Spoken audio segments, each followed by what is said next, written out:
Epá, eu como... Sabes quando tu fazes música e depois metes-te em podcast? É um beco sem saída. E o público não consegue separar as coisas. Porque tu seres músico também e começares a dar muito a tua opinião, já começam-te a rotular, tipo, como aquele se calhar tem mais sucesso, aquele tem mais fama, parece que tu sendo músico não podes ter uma opinião própria. Bom dia, boa tarde, boa noite e até mesmo boa madrugada. Bem-vindos ao podcast Idiosincrasia Africana. O meu nome é Rui Paquete e hoje trago aqui um convidado para o episódio 30º, episódio, salvo erro. Não sei, estou muito complicado no que toca o número dos episódios. Que muita gente pode conhecer ou reconhecer, chamado Poetic. Como é que estás? Estou bem, obrigado. Com saúde em primeiro lugar. Por isso sinto-me bem. Perfeitamente com saúde. Para quem não conhece, quem é que é o Poetic? Poetic, a maioria das pessoas conhecem-me como um rapper, um artista. Mas sou irmão, sou filho, sou pai, sou amigo. Mas o Poetic mesmo é prioritariamente conhecido como rapper.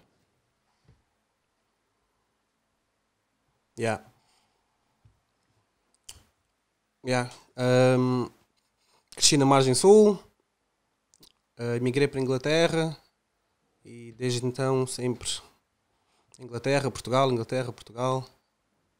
Cá estou. Vamos entrar agora a matar. Estou a ouvir aqui que montaste a tua defesa. É automático, acho que é com a maior parte das pessoas. Mas isso é, comigo, toda a gente baixa a guarda, toda a gente fica à vontade.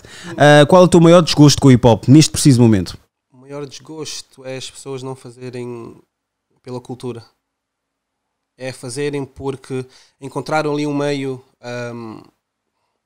comercial, no sentido todos querem fazer dinheiro e estão menos focados na cultura em si. Eu também quero fazer dinheiro, mas o hip hop é uma coisa que eu respeito muito a partir das suas raízes mesmo, a arte, a cultura. Então o meu maior desgosto é as pessoas verem ou descobrirem que eu também consigo fazer isso.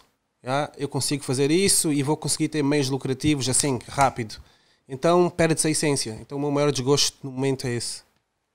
E achas que 80%, qual é a percentagem que aderiu a esse tipo de filosofia? Eu acho que está 50-50. Está 50-50. Porque bom hip hop e bons artistas continuam aí. Podem não estar na linha da frente, podem não estar a ser projetados numa vasta maioria, né? Mas existe sempre bom rap, bons artistas. Basta procurar bem. Então estão aí. O que é o hip hop? É um estilo de vida. Já sei? O estilo de vida. Tipo, quando tu entras para a cena do hip hop, hip hop não é uma coisa que tu fazes apenas, é uma coisa que tu vives. Né? Então eu gosto de abranger. O meu estilo de vida é hip hop. Eu todos os dias ouço música, eu estou dedicado a poesia, a arte, a música, grafite, modo de ser, modo de estar, tudo é hip hop. A tua forma de andar às vezes é hip hop. Percebes? Um artista de hip hop ou um rapper é um criador de tendências ou é um mensageiro? É os dois. Não dá para ser um sem o outro. A teoria dominó. Um afeta o outro. Então nós é que criamos a moda. Nós, peço desculpa, eu não sou rapper. Os rappers é que criam as tendências, porque aí está. Quando digo mensageiros é porque transparecem a mensagem que vem do local, da cultura, do que é que seja. Criador de tendência é criar o estilo de moda, certo, o que vestir, o que usar. Exato. Por isso eles são as duas coisas. São as duas coisas, já. São as duas coisas. E achas que uns, se calhar, estão a usufruir mais de um com fins lucrativos? E é os mensageiros ou é o... São mais os criadores de moda, neste caso. Se a gente fosse assim a separar, né? Estão mais focados na imagem do que propriamente no conteúdo ou na mensagem.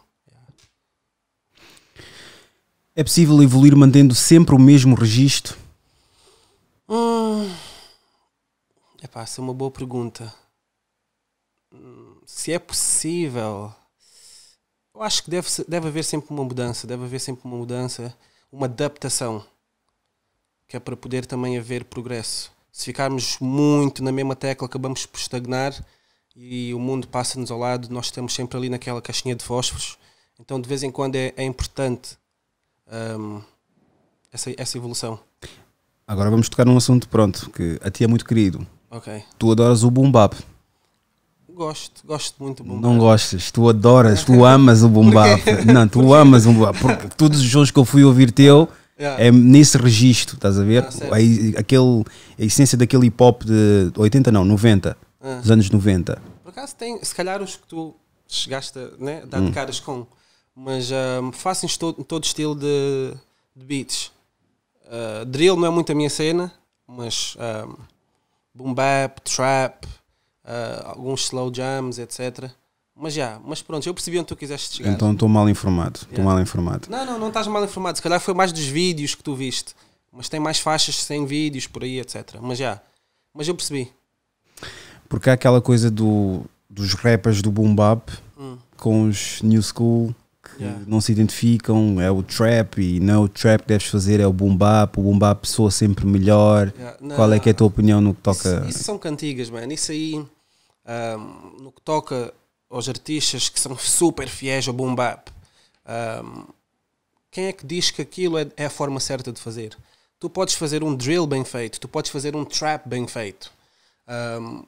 Onde é que está escrito, onde é que está o manual que diz que o boom bap é o estilo que domina o rap?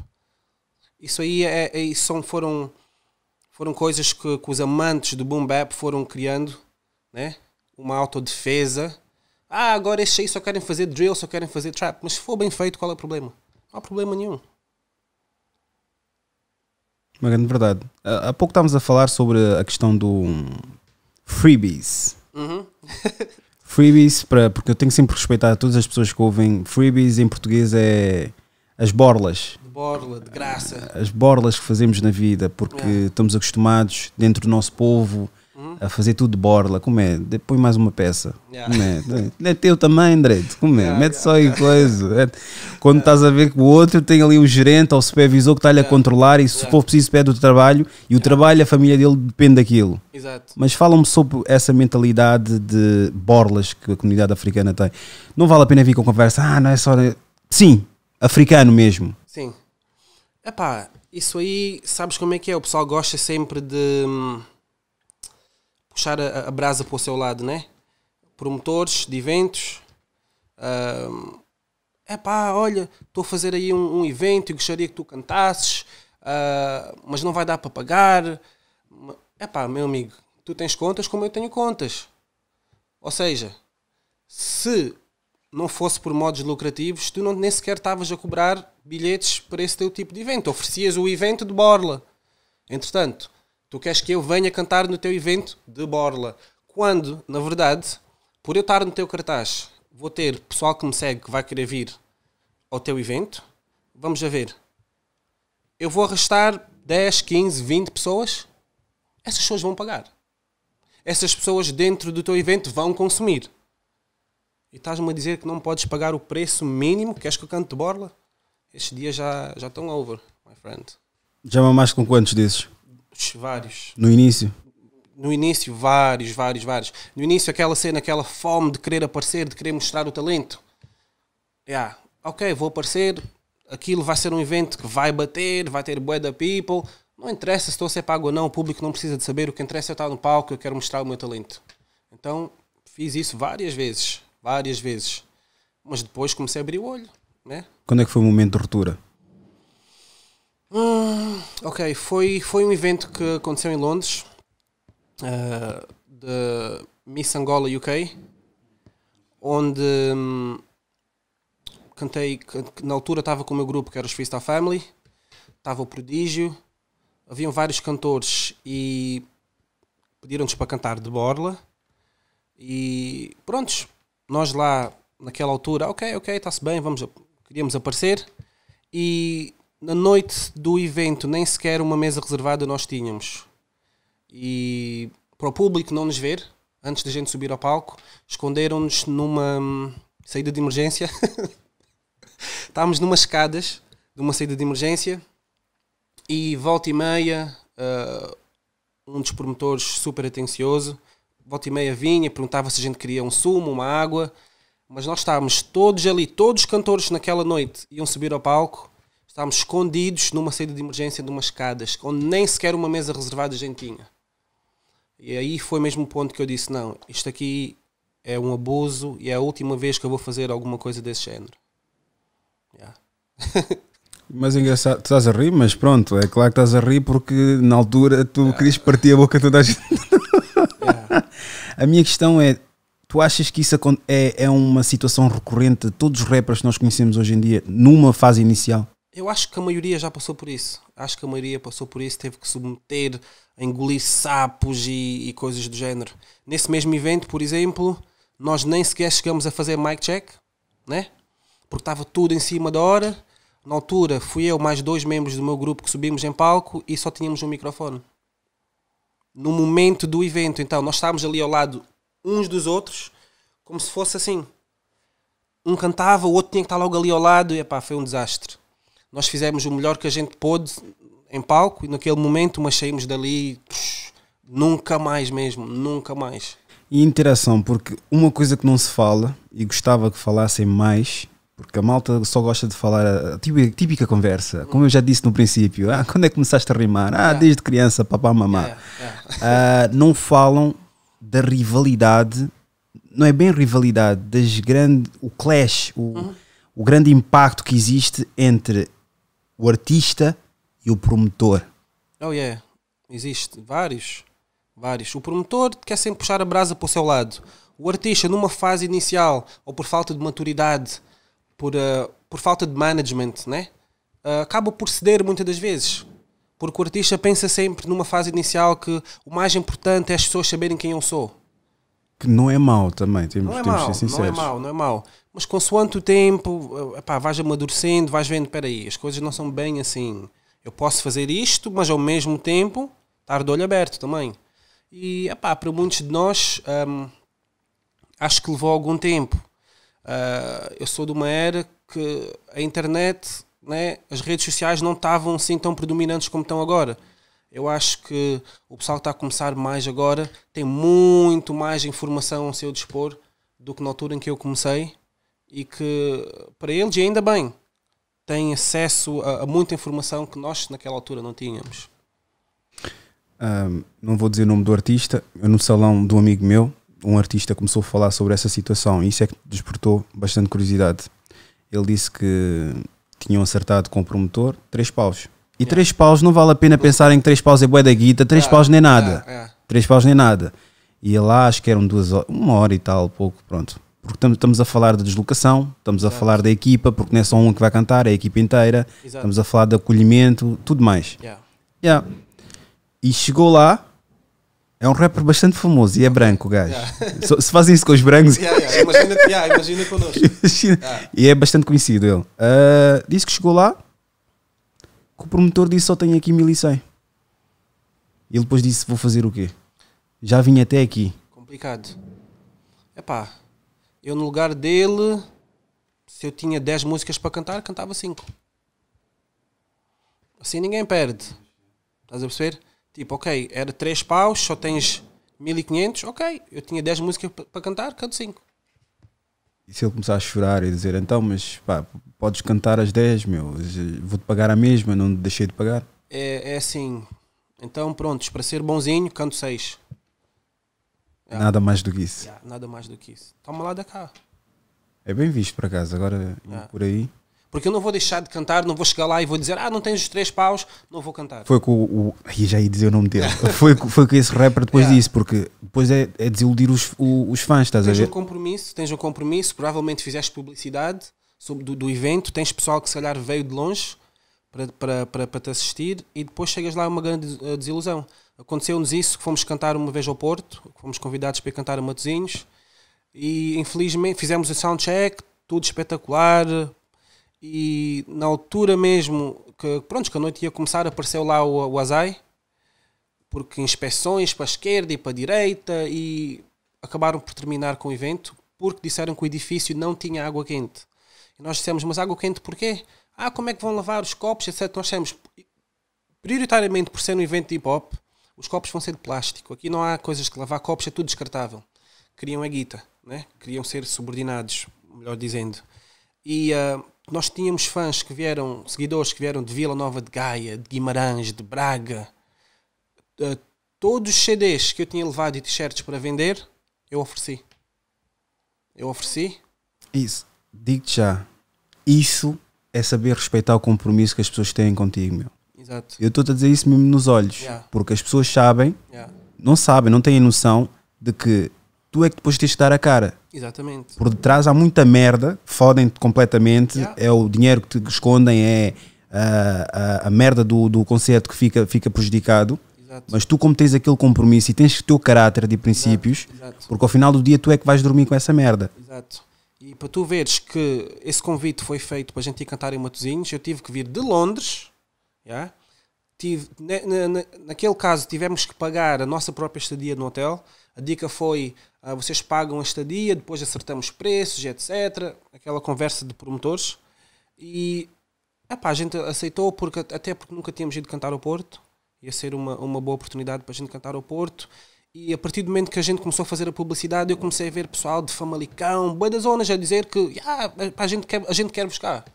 Nós preparamos tudo, CDs, t-shirts, tudo. Chegamos lá, cancelar o concerto em última da hora. Aí está, ficaste com o buraco do concerto e ainda ficaste com o maior buraco também do vosso merch, do vosso produto. Exato, mas eu entendi e vi aquele, como é que se diz, a desilusão nos fãs que lá estavam, nos seguidores. Eu não tinha como cobrar, eu comecei a oferecer, comecei a tirar tudo da mochila. Olha, desculpa, azai, não tem nada a ver connosco, mas olha, obrigado por terem vindo cá mesmo. Tumba, CD, tumba, t-shirt, tudo, basou tudo. Como é que ficaste naquele dia? Senti-me bem, senti-me triste por não ter dado a atuação que eles foram lá para ver, mas senti que fiz uma boa obra, mesmo apesar de a gente não ter atuado. Achas que os promotores conseguem ser algumas células cancerígenas no hip-hop, na música? De certa forma... Tem que existir, estás a ver? Sim, de certa forma conseguem. Porque isso também, há tanta política no meio disso, mano. Isso aqui leva por outros rumos. Tem a ver com visualizações, tem a ver com rádio, tem a ver quem é que está a bater mais, quem é que não está a bater mais. Quando na verdade a gente sabe que os números podem ser alterados. Adulterados, sem dúvida. E muitos desses promotores focam-se, por exemplo, quem é o artista que este mês teve mais views. E a pala daquelas views, aquele artista é convidado. Não significa que aquele artista tenha mais talento que se calhar que o Pedro que lançou a melhor mixtape do ano no meu bairro, mas o Pedro não tem 2, 3 videoclipes, não tem visualizações. Aquele que tem. Então os promotores às vezes vão pelo que está a bater, né? E aí já tem muita política. Então conseguem ser essas células que tu disseste. Achas que a rádio ainda tem poder? Tem muito poder. Eu acho que a rádio tem muito poder. Mesmo existindo a internet? Sim, porque tem muitas pessoas que não perdem muito tempo com a internet. Tem pessoas que a rádio é o seu dia-a-dia, quando estão nos carros, a caminho do trabalho, a primeira coisa que eles ligam é logo a rádio. Então, prontos. Eu acho que o poder da rádio ainda é muito notável. É notável e... vamos supor... Tu às vezes dás-te conta que estás a cantar uma música que nem sequer gostas, simplesmente porque tu ouves aquela música todos os dias. Tu ouves a música todos os dias. No princípio até podes não achar piada daquela música. Porque é que todo mundo está a cantar essa música? Não acho graça nisso. E quando dás conta estás a cantar a música. Estás a cantar a mesma música. Porquê? O modo de repetição, né, que a rádio acaba por implementar, acaba por de certa forma nos afetar. Então eu acho que é mesmo, ainda é muito importante e a rádio ainda continua a ter muito poder. Agora, existe boa música que nem sequer passa na rádio, mas isso também, mais uma vez, já vai para outros ramos, já tem a ver com cunhas, política, quem é que tu conheces, quem é que tu não conheces, se a tua editora pagou alguém, se não pagou alguém. isso também tem tudo a ver com o capital. E a gente sabe que o dinheiro fala todas as línguas. Isso aqui. Tem muito artista que está na rádio por cunha, não por talento. Mais ou menos isso. Eu, ali na situação que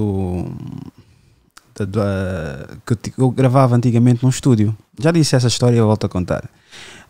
Houve um estúdio que eu trabalhei, não, fui gravando o podcast e havia lá um produtor conhecido, bastante conhecido, e ainda é conhecido e trabalha com muita gente nova. Ele disse, por exemplo, imagina, tu, Poético, estás na rádio, tens a tua música, certo. Tens uma semana, Yeah. tens o teu single, diz um single qualquer recente que tenhas. Sei lá, deixa eu ver, se depender, uma música, pronto. Se depender, pontos, tens esse se depender. Tens recente esse single lá, uma semana na rádio. Mas depois tens o David Carreira, que já está 3 semanas, um mês. Yeah. Estás a ver? Está em rotação. Mas depois alguém lança o álbum, lança uma música, Carolina Deslandes, ou sei lá, um qualquer, agora ia dizer Saloio, mas pronto, um desses bacanas quaisqueres. Yeah. Qual é que eles vão tirar? A tua vai desaparecer. Yeah. A tua vai desaparecer, pura e simplesmente. E ele teve-me a contar isso. Yeah. Disse que o teu tem uma semana só. Yeah. Pá, temos que respeitar o FIFO, né? O First In, First Out. Claro. Estás a ver? Não, mas não. A tua desaparece logo. Quando o do Miquel ou do David, não sei como é que são os nomes deles, já está lá há um mês. E está aí os peixes grandes, os tubarões, os peixes pequenos. E recentemente eles lançaram, ele lançou uma música de um grupo que é africano e foram reclamar com ele a dizer que era muito africana a música. O que é muito africano? Eu não vou entrar em específico, senão vão chegar lá. E eu não quero revelar aqui a pessoa, estás a ver? E foi essa cena. E disse que, agora ia dizer o nome da editora, mas também só há uma conhecida, certo, que anda a pagar essa gente toda. Mas quer dizer, tens umas pessoas que são africanas, estás a dizer que são muito africanas, então o que é que tu queres? Queres oxigenar basicamente a cultura toda? Querem que eles sejam menos africanos, ou que sejam africanos um bocadinho, o suficiente para darem conta que são africanos, mas não tão africanos, que é para terem a pitada de sal ao gosto deles. Qual é? Vou entrar pés juntos agora nessa pergunta. Bora! O que é que o caucasiano de gravata anda a fazer à música africana? Geral, hip hop, tudo. Explorar. Os abutres, né? Andam a explorar, porque eles viram, aqui tem talento, provavelmente não têm um management adequado, até por vários motivos, financeiros, etc. Conhecerem os canais, por eles terem esses canais e essas ferramentas, sabem que aqui tem o talento, então, metem a mão em tudo, começam a explorar. O termo mesmo é exploração. E tem muitos manos na indústria que estão-se a vender por migalhas. O importante para eles é aparecerem. Sem sabendo que se calhar aquele contrato que estão a assinar estão a dar os direitos de autores todos, não têm publishing, não têm nada. O importante é aparecerem nos cartazes, é aparecerem na televisão, é aparecerem nos grandes espetáculos, Mel Sudeste, etc. E não sabem que o catálogo que têm vale muito mais e que daqui a uns anos podiam beneficiar muito mais. Mas não, a pressa de assinar aquele contrato é tanta, assinam publishing tudo. Nem leem sequer. Agora vamos caminhar para essa direção. Publishing, vamos falar. O que é importante é ter a tua independência a nível de catálogo e isso tudo. Fala passo a passo para quem não percebe absolutamente nada, mas que faz alguma coisa em termos de hip hop. Porque eu acredito que este podcast dá sempre clique a muitos jovens. Certo. Adultos também, mas dá aquela coisa do não sabia, ia fazer, mas ouvi por acaso, e tu sabes que tens um following do caraças. Certo. Mas explica passo a passo. A cena do publishing para um artista é tudo. Na realidade é tudo. Tu tens que ter os direitos de autor do teu catálogo. Se a tua música passar na rádio, na televisão, é assim, tu se não tiveste direitos de autores, cada vez que a tua música passa numa publicidade, a editora é que vai fazer dinheiro. Então, não sei como é que se diz royalties em português. Direitos de autor. Pronto, né? Autoria, whatever. Exato. Então, se tu conseguires ter tudo, o teu catálogo musical, e às vezes não só, às vezes mesmo letras das tuas músicas, porque às vezes numa música tu tens o direito de autor da produção, né? E depois tens da parte artística no sentido da escrita, da letra. Tanto que tens vários artistas que nem são eles que escrevem as próprias letras. Por exemplo, tu podes ser o maior cantor de R&B, eu escrever as tuas letras, mas por eu ter o direito de autor, eu estou sentado em casa e cada vez que a tua música passa na rádio eu estou a fazer guita. Então, os direitos de autores, o publishing é super importante, é vitalício para a carreira de qualquer artista. Por isso, pessoal jovem, pessoal que está a entrar aí, foquem-se mesmo nos vossos direitos de autores, registrem as vossas músicas e não se vendam por pouco. Há quem possa dizer, mas ele faz as músicas dele, ele não é mainstream e mainstream é que é. Vocês têm que entender, e não estou aqui a falar por ti, estou a falar mesmo, também é um receio que eu tenho, mas eu tenho bastante retido na minha mente o que eu quero para este projeto. Há sempre aquele jogo que eu faço. Preferes 10 mil a cada mês para o resto da tua vida ou 1 milhão de uma só vez? Que vai um pouco com a cena de negócio. Eles podem estar 1 milhão agora, que tu para ti pensas que 1 milhão, tu não, mas pronto, um chaval. Porque 1 milhão, um gajo torra aquilo no Insta. Menos de 3 meses, pai. Menos de 3 meses. Se dou-te 1 milhão, quanto é que achas que eu consigo fazer contigo? 5 vezes mais, provavelmente. 5 vezes mais. Os 10 mil é a representação de os tais dito direitos de autor. Porque tu morres, exato. Os teus filhos estão a comer ainda. Eu prefiro receber os 10 mil do que aquele 1 milhão. Prefiro. Mas sempre quando eu coloco essa questão é para ver o mindset da pessoa. Estás a ver? Não, tem aquelas pessoas que vão logo pensar, 1 milhão, posso fazer isto, posso fazer aquilo, 1 milhão acaba rápido. Mesmo que seja 3 mil. Mesmo que seja 3 mil. A vida inteira, é claro que aquilo vai ser associado a ti e os teus descendentes é que têm direito. Exato. Já está ali.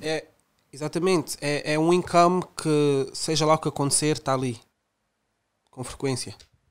E é tal diferença entre, porque nós pronto, eu estou a tentar, eu estou muito reticente a falar porque digo estás sempre aos pretos, estás sempre a bater nos pretos, mas eu sou preto, eu falo para os pretos, estás a ver? Estás a falar mais para a nossa comunidade. Exatamente, nós optamos logo por vender.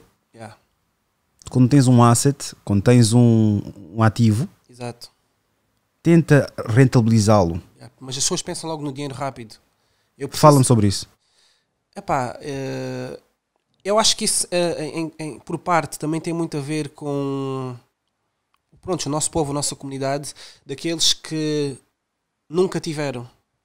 Então, quem não está habituado a ter, quando tem, é logo tipo, nunca tive isto aqui e eu vou conseguir logo ter 1 milhão, então, e pensa a curto prazo, né? Pensa a curto prazo, por falta de formação, às vezes, falta de uma certa educação também, né? Se formos a falar em termos de negócios e de business, né? Quando uma pessoa não tem uma estrutura, acaba por exemplo, tu tens 1 milhão, quem nunca teve 1 milhão, a primeira coisa é vou comprar um Ganda BM, investe se calhar antes nos terrenos, porque aqueles terrenos daqui a 5, 10 anos vão-te valer muito mais do que o apartamento que tu compraste agora que gastaste meio milhão. Estás a perceber? Então, é por aí. Então, quem nunca teve acaba por, de vez em quando, entrar em pânico. Um exemplo que eu dou, mesmo falando do mundo hip-hop, tu vês os artistas focados em comprarem joias, etc. E uma coisa é verdade. Quanto mais rico a pessoa é, menos tu notas eles com joias. E, se for preciso, tu vês um rico com um fio fininho que tu nem das conta, que custou muito mais do que aqueles 10 fios que tu vês os nossos artistas a quererem ostentar, relógios de diamantes e por aí afora. E são as tendências que se criam. Exato. Que falei desde o início. Tu, se fores a ver um Bill Gates, ele se calhar nem está preocupado se a calça dele é de marca ou não. Ele sabe o dinheiro que ele tem na conta. Ele vai-te aparecer aqui tão simples. E costuma ser de marca, estás a ver? Exato. Só que há duas coisas que estão implementadas aqui. É mesmo a falta de moda que eles têm. Estás a ver? Que eles não têm estilo nenhum, estás a ver? mas é também aquela coisa do estilo deles concreto e a forma de estar na vida, que é uma coisa simples, não chamar muita atenção. Exatamente. Estamos a falar de nerds também, que é a mesma cena com o Mark Zuckerberg e o outro, o Careca, mas o Careca já é um bocadinho mais, o Jeff Bezos.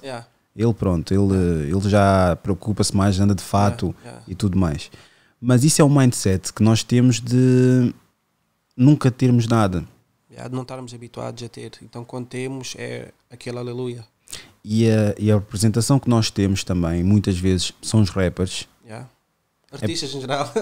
É por isso. Não, artistas em geral não vamos por aí, porque imagina, um cantor de R&B só está a falar de levar uma dama para a cama. Também, maior parte das vezes. Maior parte das vezes. E o hip hop, eu acho que é uma grande influência em termos da mentalidade da criança. Eu acho que é a maior influência, se formos ver bem. É a maior influência musical. É o género, né? Predominante. Todas as etnias, quando se fala hip hop, acho que é mesmo aquela que mais influencia. Para o bom e para o mau. Sim, e temos que entender que há sempre aquela coisa do querer divertir e quero ouvir uma música que seja divertida, que envolva hip hop, porque hip hop eu acho que é o centro, apesar de dizerem que vem do jazz e tudo mais, mas acho que o centro, tanto é que já o cerne só do hip hop já foi se separando para outras posições. Eu depois tinha aqui, era o que é um real nigga para ti? O que é um real nigga? Mano, um real nigga é uma pessoa que é fiel aos seus próprios sentimentos, sem se deixar influenciar por segundos e terceiros ou o que a sociedade pensa ou vai achar dele. Um gajo que trabalha na batateira do McDonald's é um real nigga? Consegue ser um real nigga? Com certeza, porque ele é fiel aos seus princípios e se calhar prefere estar a trabalhar ali do que estar a roubar. Isso para mim é um real nigga. Então aquela mistificação de que o real nigga é o gajo que rouba, que vende droga, é mentira. Isso nunca foi válido e se calhar isso só teve algum tipo de, como é que se diz, notoriedade para pessoas que, então agora para seres real nigga tens que roubar. Eu sabes o que é que eu respeito mais? Sabes aqueles mendigos que às vezes tu passas e eles pedem, por favor, não tenho. Eu respeito mais esses que pedem do que os que roubam. Porque aquele está ali, está-te a pedir. Ele podia chegar com uma faca, meter-te no pescoço, roubar. Mas ele está a pedir. Eu respeito mais. Sim, porque podíamos pensar que esse gajo está a pedir, toda hora a pedir, mas não sabes se ele tinha a opção de uma navalha qualquer. Aquele mendigo pode estar armado, tu não sabes. Dá graças a Deus que ele decidiu pedir. Porque há quem chega, rouba, mata e mais nada. Qual é que é a importância dos estudos? É importante em termos, pronto, vou falar da sociedade de hoje em dia, em termos académicos, infelizmente os estereotipos, não é? Quando tu fores à procura de um emprego, eles vão ver quem tem estudos e quem não tem estudos, né? Se tens a formação ou o perfil adequado para a posição, eles estão à procura e quem não tem. Então nesse sentido, nesse aspecto, os estudos são super importantes. Recentemente formaste, né? Sim, certo. Fala-me sobre isso. Formei-me em gestão de empresas. Foram 3 anos difíceis, mas graças a Deus e com muito esforço, apesar de ter pensado em desistir umas 2 vezes, consegui acabar os meus estudos. Qual foi a tua motivação para continuar? Foi a minha mãe, foi uma delas. A minha mãe também se formou aos 60 anos de idade. E eu lembro-me que no último ano, antes da minha mãe se formar, e a minha mãe tem vários problemas de saúde, mas ela lá se levantava, ia, e com dores do corpo, e ela estava determinada em poder alcançar algo que ela nunca teve a oportunidade de. Eu sou filho de mãe solteira, então a minha mãe sempre teve muitas dificuldades na vida. E então eu lembro uma vez ter uma conversa com a minha mãe e disse assim: mãe, mas tu estás aqui com quase 60 anos de idade, por que é que tu passas por isso tudo? Tipo, o que é que tu vais conseguir com 60 anos de idade muito mais para frente em conseguires o teu diploma? E ela disse-me: se eu consegui aos 60 anos, estou com metade da minha idade, por que é que tu não consegues? Com a oportunidade que tu tens, coisa que eu não tive, por que é que tu has de desistir? E então aquilo deu-me, tipo, deu-me um novo boom. Disse, fogo, se a minha cota com o dobro da minha idade consegue, eu vou desistir, porquê? Qual a importância na vida de uma criança ou pai? A importância do pai, uma figura paternal. Os filhos apanham sempre mais a pata da mãe, não é? Mas quando tem ali um pai presente, de certa forma, indica mais disciplina. Não que com as mães não tenham, mas as mães são mais soft. E, por exemplo, tu, se fores uma criança, se fores um filho rapaz, é importante teres ali uma figura paternal, porque por mais que a nossa mãe nos tente ensinar certas coisas, nós somos homens e só um homem vai conseguir falar e mostrar-nos coisas, né? Que uma mãe, por mais que tente e queira, ela não vai conseguir porque ela é mulher. Yeah. Nós vivemos infelizmente, numa comunidade que tem bastante esse problema. Não sei, e muito sinceramente não quero envergar por esse caminho, mas nós, por vezes, overcompensate. Certo. E é o que está a acontecer comigo. Uhum. Mas o meu pai faleceu cedo, tinha 10 anos. Tu achas que nós tentamos compensar o triplo daquilo que não tivemos dos nossos pais com as nossas crias?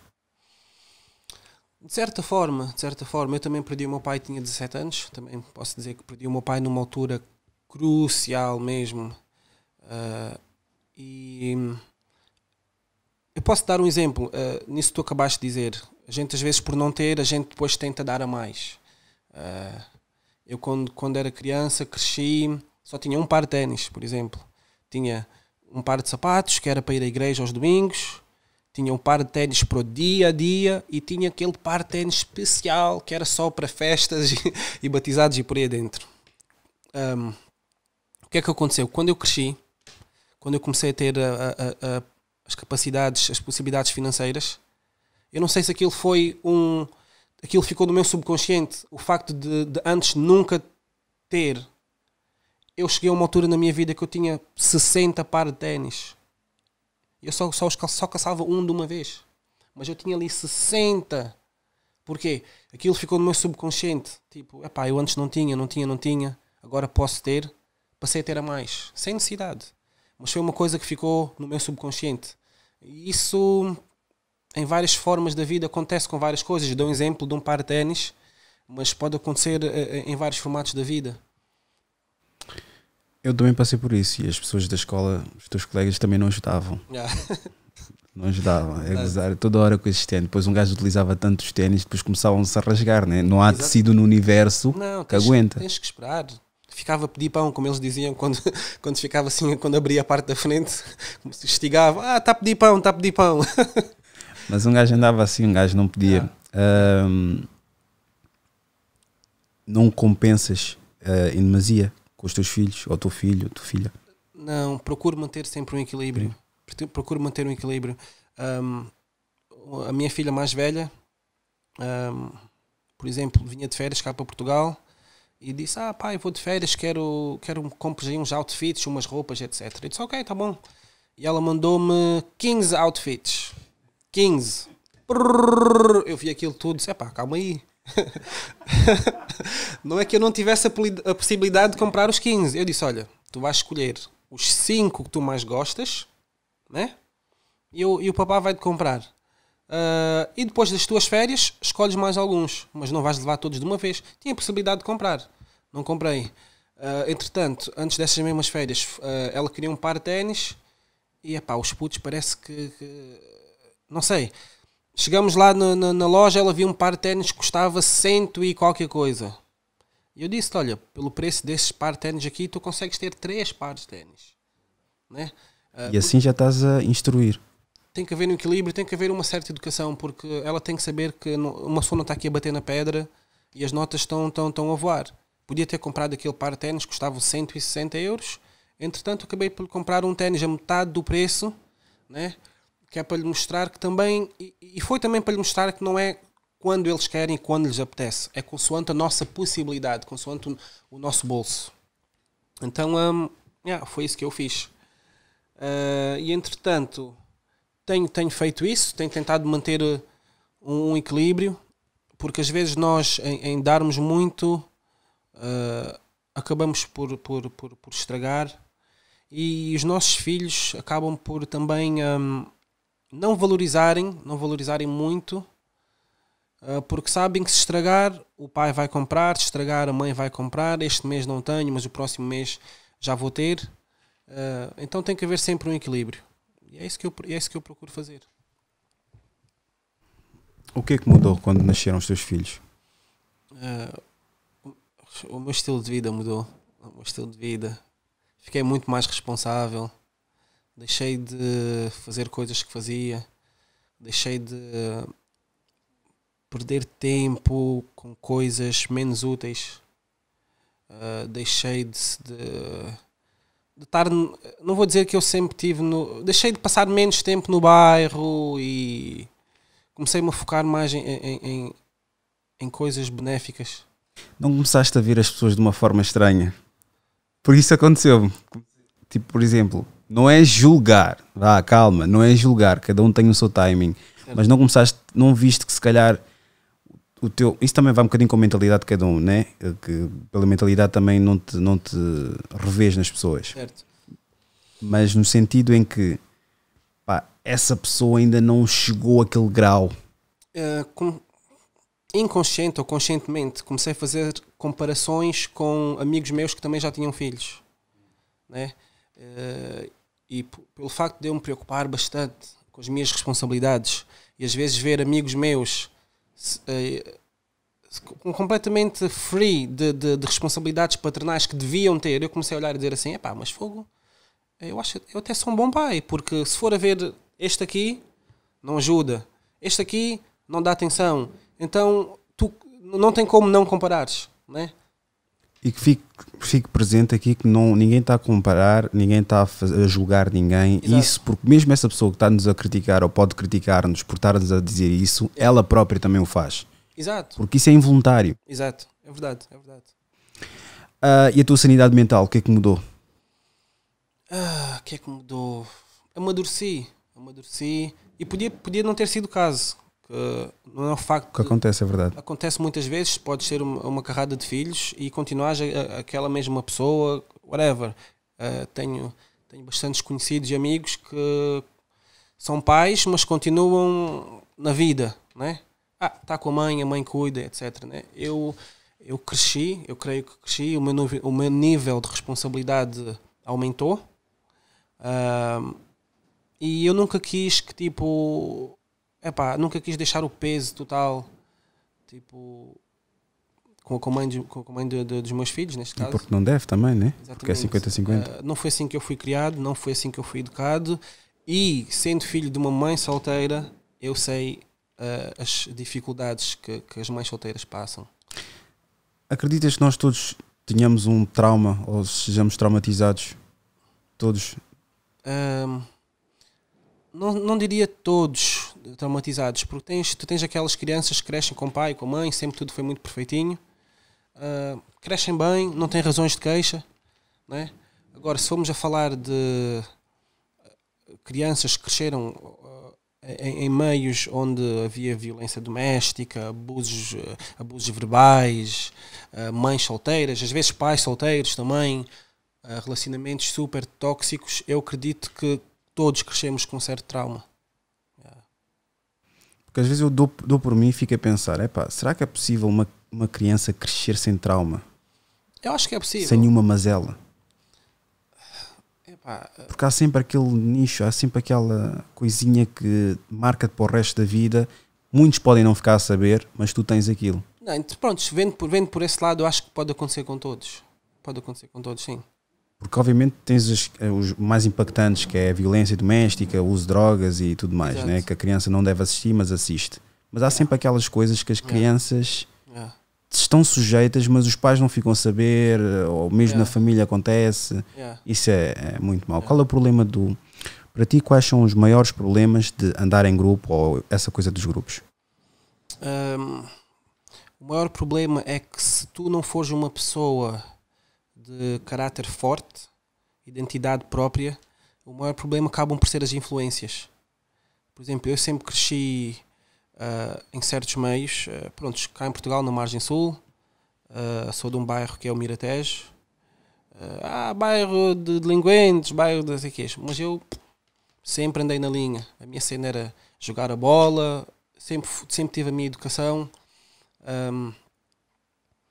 Mas eu sou uma pessoa de caráter forte, que raramente deixo-me ser influenciado. Mas nem todo mundo é assim, nem todo mundo tem esse tipo de caráter.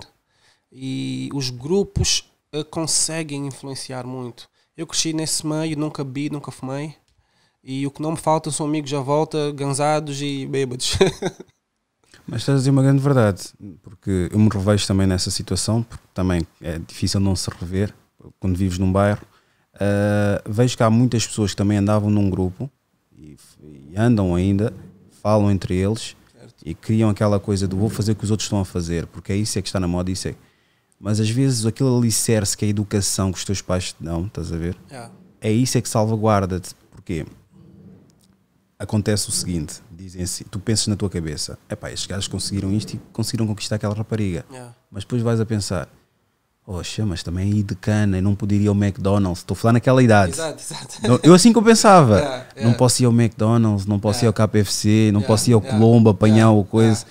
Ficar trancado, ainda assim um gajo ficou a saber como é que as condições do que os irmãos estão lá. Exato. Cagar para um buraco, isso não é vida para mim. Tu tinhas aquela consciência de meter as coisas na balança e dizer assim, por mais que estes gajos aqui sejam os basófos, os digras da zona, tem o seu lado negativo também, não é?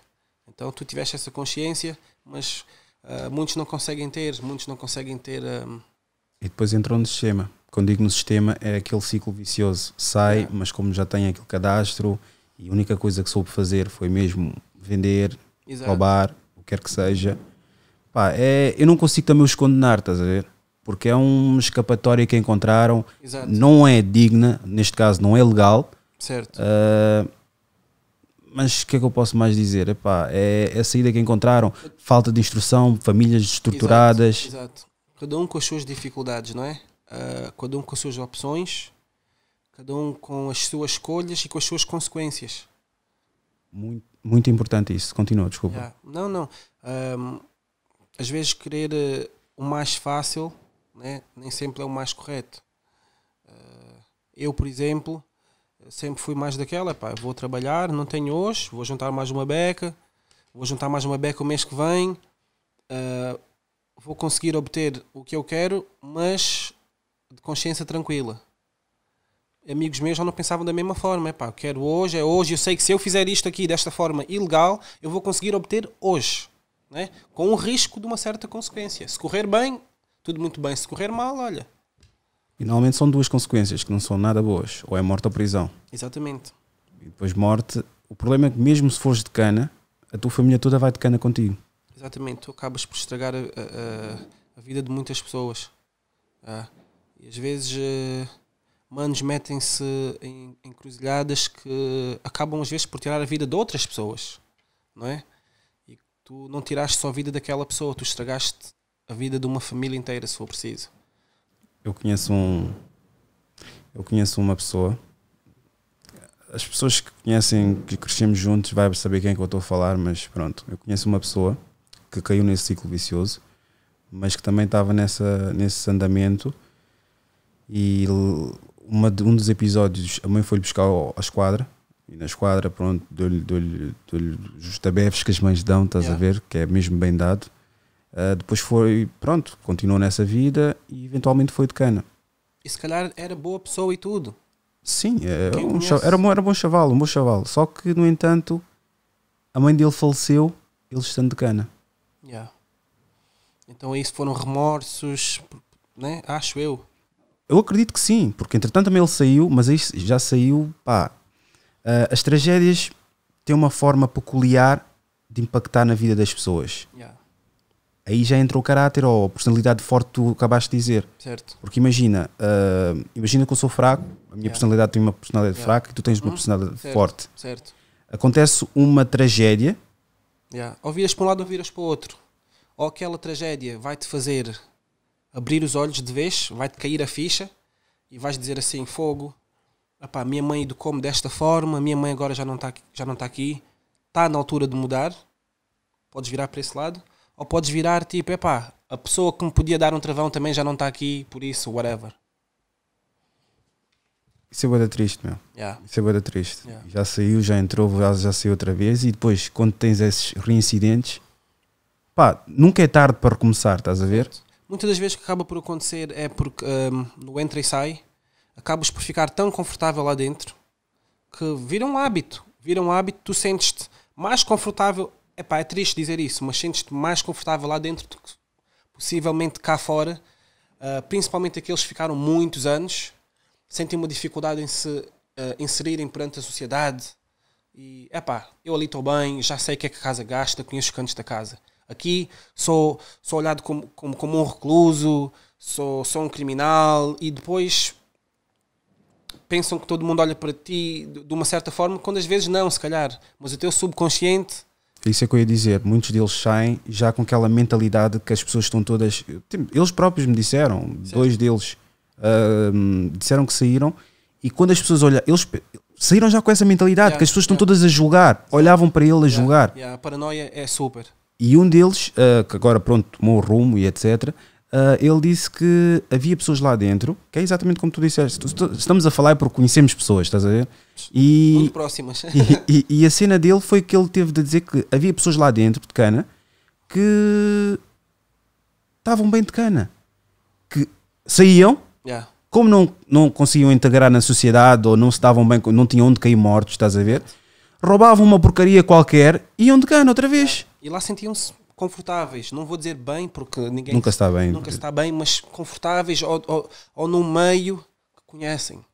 Eu conheço este meio, aqui estou à vontade. Lá. Isto tem um nome que é pessoas que estão institucionalizadas. Tem aquela cena já do pá, aqui é a minha casa, aqui é que eu vou viver para o resto da minha vida. E trabalhar com grupo, o quão complicado é isso? Trabalhar com grupo é complicado quando existem personalidades fortes e um quer fazer uma coisa, outro quer fazer outra coisa. E às vezes nem sempre chegar àquele ponto, né? Como é que se diz o ponto de acordo? Nem sempre é tão fácil, né? Um não quer ceder.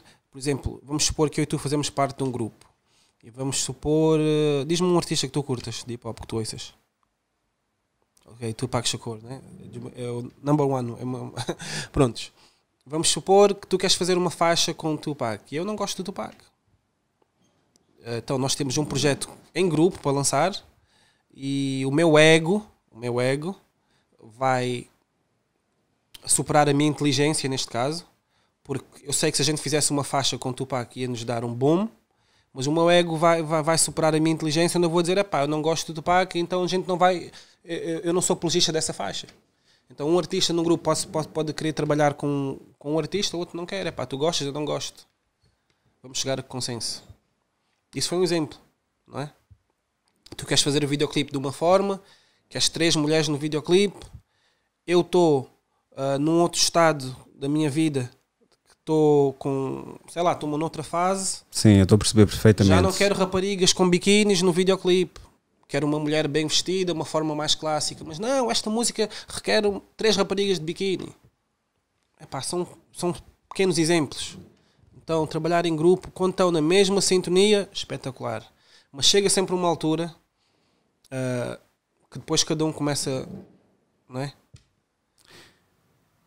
Eu, não sei se tu sabes, éramos 3 aqui no podcast. Certo. Só que cada um funcionava uma certa frequência. Uhum. E as outras duas pessoas já funcionavam de uma frequência muito idêntica. A minha era muito mais, mais objetiva e tem que acontecer e temos que ser estrategas a fazer aquilo que estamos a fazer. Certo.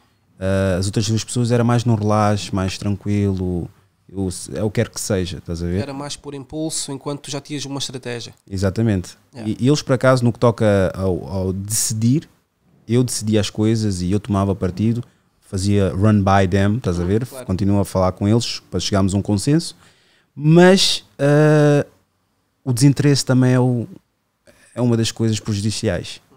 Porque podes fazer parte de algo, mas tens desinteresse naquilo, independentemente se tomas decisões ou não, é o suficiente para matar aquele projeto. Eu lembro-me do do exemplo que tu deste num programa anterior, que falaste dos G-Unit, que falaste do 50 Cent, do Lloyd Banks, né? Cada um tinha a sua particularidade. Exatamente. Eu lembro que tu às vezes tu até mencionaste o Lloyd Banks ser o gajo que se calhar tinha mais talento, mas era o mais preguiçoso. Pronto, só para dar o exemplo que às vezes a cena de grupo é complicada. É tudo à base da frequência. Às Mas vezes o talento não basta, às vezes não é só o talento que conta. isso também é uma grande verdade. Porque depois temos que entender que a seguinte forma, o ser humano está numa constante evolução, mesmo que não evolua muito. Uhum. Acho que cada um de nós tem um ritmo de evolução. Certo. Só que uns é mais acelerado que os outros. Yeah. Outros podem parecer que estão estagnados, mas não, estão a levar muito mais tempo. Exato. E Cada um com o seu tempo. E às vezes quando metem todos no mesmo saco. Yeah. Às vezes o querer e ter vontade não significa fazer acontecer.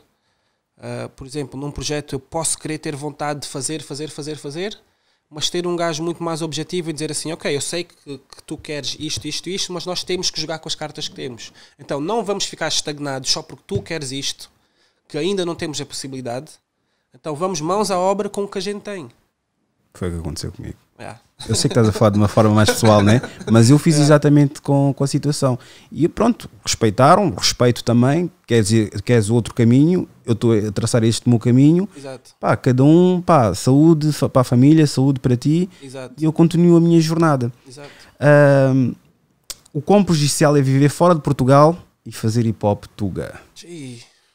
É super difícil, mano. É super difícil. Agora imagina, pois que já cá estão. É difícil. Imagina, pois que estão fora. Eu vou explicar aos músicos que cá estão. Se vocês acham que estando cá nesta maré de artistas é difícil, para nós estamos fora 10 vezes mais difícil. Porque nós fazemos lá com um foco para cá. Nós fazemos, mas a gente sabe onde é que está a nossa audiência, onde é que está o nosso público.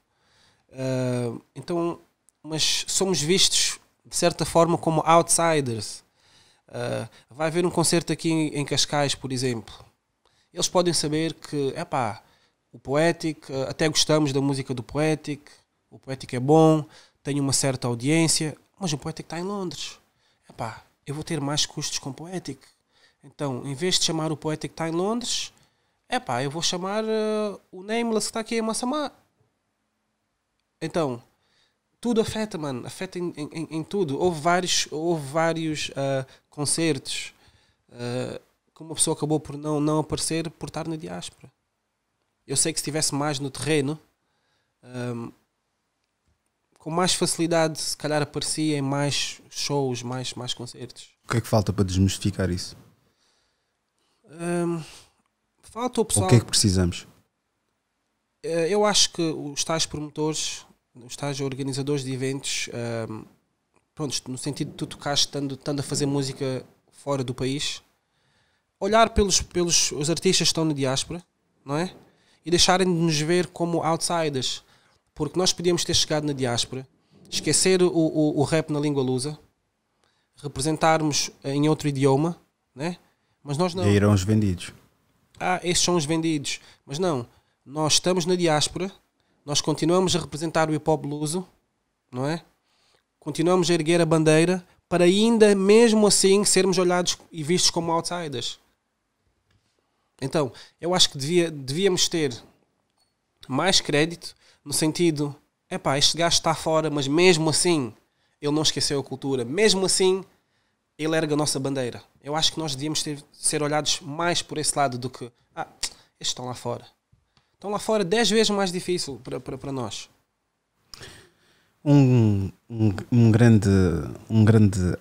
Grande pessoa, uma grande pessoa que tu conheces e eu conheço. Certo. Talvez, não sei se conheço ao mesmo tempo que tu. Talvez já as conheças primeiro do que eu. Black Sun.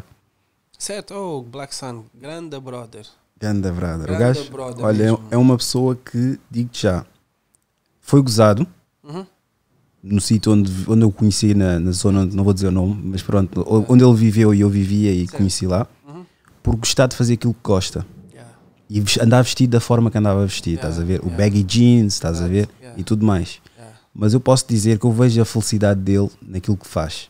Porque é genuíno. É genuíno, ele faz o que ele sente e o que ele gosta. Ainda trabalhámos num Num projeto, numa faixa? Não. Trabalhámos juntos, mesmo trabalhar ok, juntos. trabalhar mesmo. Trabalhar Ok, juntos numa cadeia de fast food. Certo. Estás a ver? Yeah. E ele mesmo assim, sempre bem disposto, porque pensava sempre, digo-te já, ele, das poucas pessoas que eu conheci na minha vida, sempre foi alegre e com uma dinâmica espetacular. Não sei se é por ser a mesma personalidade também dele, ou também pelo o simples facto de ele estar a fazer aquilo que ele gosta, mesmo não tendo tido o retorno na altura que ele estava a ter. Pronto, eu já conheço o Black Sun há muitos anos e ele é 5 estrelas, mano. É o tipo de brother que está sempre disposto a ajudar naquilo que tu precisares. Vou dar um exemplo. Imagina que eu tenha feito um videoclipe altamente e consegui um local espetacular. Tem aquele people que chega, pô, como é que é? Olha, curti bem daquele local. Dá aí a dica onde é que é o local. Eu, se for um gajo marado, vou dizer assim, o local também foi assim, ali, não te vou dar as coordenadas, né? Tu queres estar sempre um passo à frente, ou por exemplo, essas t-shirts aqui que tu estás a fazer, né? Eu posso chegar ao pé de ti, Rui, curti bem dessas t-shirts, onde é que tu mandaste fazer o print? E tu ocultares, né? Isso acontece muito na nossa comunidade, entre artistas acontece muito mesmo. E o Black Sun não. O Black Sun, por exemplo, eu cheguei a contactá-lo por causa de um bacano que fazia vídeos para ele. E eu disse, Black Sun, curtiu daquele teu vídeo. Dá-me aí o connect do bacano que fez. Na hora, olha, mano, o número de telefone dele é este. Tipo, sem egoísmo nenhum. Estás a perceber? Isso é uma coisa muito fixe nele. E é uma coisa que eu, lá em Londres, falando, não encontrei isso nem vou falar de artistas, em muitas pessoas. Exatamente.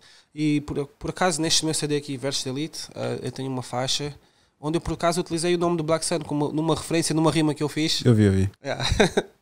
Um brother 5 estrelas. Para um mundo com mais pessoas assim. Exatamente. Para um mundo com mais pessoas assim. Big up, Black Sun. Big up, props. Nato G também, Loucos da Mira. O que é que te leva à falta de criatividade nos rappers? O que é que leva à falta de criatividade? Boa pergunta. Porque eu às vezes também tenho, como é que se diz, writer's block. Às vezes também bloqueio, às vezes. Mas isso tem a ver com o meu estado de espírito. E aí é que eu quero chegar. Mas dá a tua resposta que eu vou dar a minha opinião. Não vou dar a minha resposta, vou dar a minha opinião. Às vezes é falta de convivência. Porque o nosso meio, né, o nosso ambiente influencia, de certa forma, os nossos pensamentos, não é? E é tudo a base de... Tu estás a escrever, estás a criar uma música, independentemente de ser uma experiência própria ou algo que tu viste, tudo leva à imaginação. Se estiveres fechado numa caixa 24/7, não tiveres convivência nem vivência com seres humanos, com animais, com a natureza, com a vida, acabas por ter um certo bloco, não é? Isso, pronto, é uma das vertentes, né? Das quais às vezes isso acontece. É exatamente isso. Isso é que eu ia dizer. Porque digo sempre isso, que a dieta vai para além daquilo que tu comes, e sim aquilo que tu consomes. Exatamente. O que tu ouves, o que tu vês. E são coisas que muitos rappers se vão constantemente a um bar de strip, ou só a conviver a nível de putaria, vai influenciar, mas vai influenciar a que tu só reproduzas aquilo. Inconscientemente, às vezes, ele até pode dizer, não, mas eu consigo ser versátil, inconscientemente acaba por influenciar. Viaja, fala com outras pessoas. Eu já disse que, tipo, por exemplo, obviamente que eu faço isso para a comunidade africana, mas tu não vais evoluir se só falares com um determinado etnia ou alguma determinada... Tens que conhecer outras culturas, outros povos, outros países. Só não percas a tua identidade. Certamente. Isso é que a maior parte das vezes, infelizmente, acontece com alguns. Tipo, conhece pessoas, mas não percas a identidade. É uma coisa que eu procuro sempre transmitir, mesmo dentro da minha evolução, da minha carreira. Eu, apesar de me adaptar, nunca perdi a essência. Tu não precisas de perder a essência para te adaptares. Isso é verdade, mas agora, fazer isso, nem todos conseguem fazer isso. É verdade.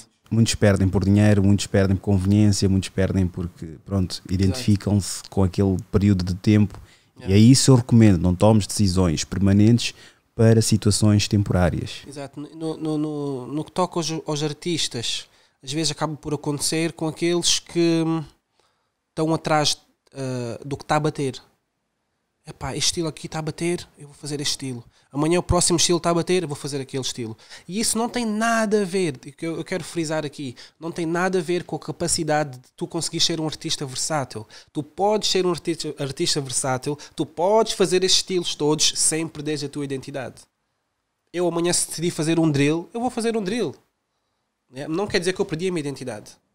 Eu posso fazer um trap, não quer dizer que eu estou a falar porcaria num trap. Eu posso dar uma super mensagem num beat trap. As pessoas vão muito pelo estigma e pelo sonoro. É trap, é drill, então eu tenho que falar disto. Não.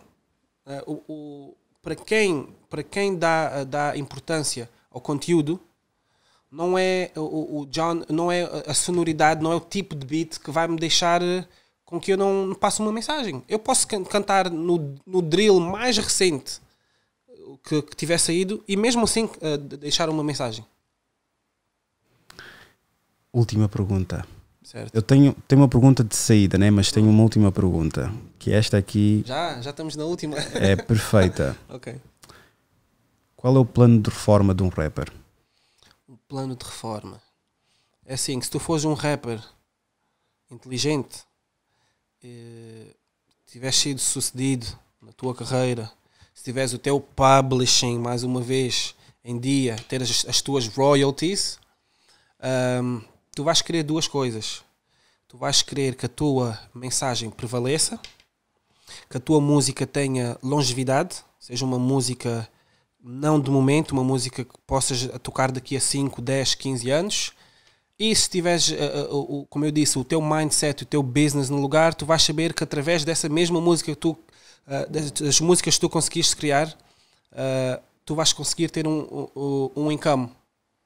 Tu vais conseguir ter uma forma de rendimento, passem os anos que passarem. Yeah. Se tivesses 30 segundos para dizer algo ao mundo, o que é que seria? Amarmos-nos mais uns aos outros e termos mais empatia uns com os outros. Porque quem está fora é sempre fácil apontar o dedo e falar. Até tu estás na pele e sentires. Nem tudo que parece é.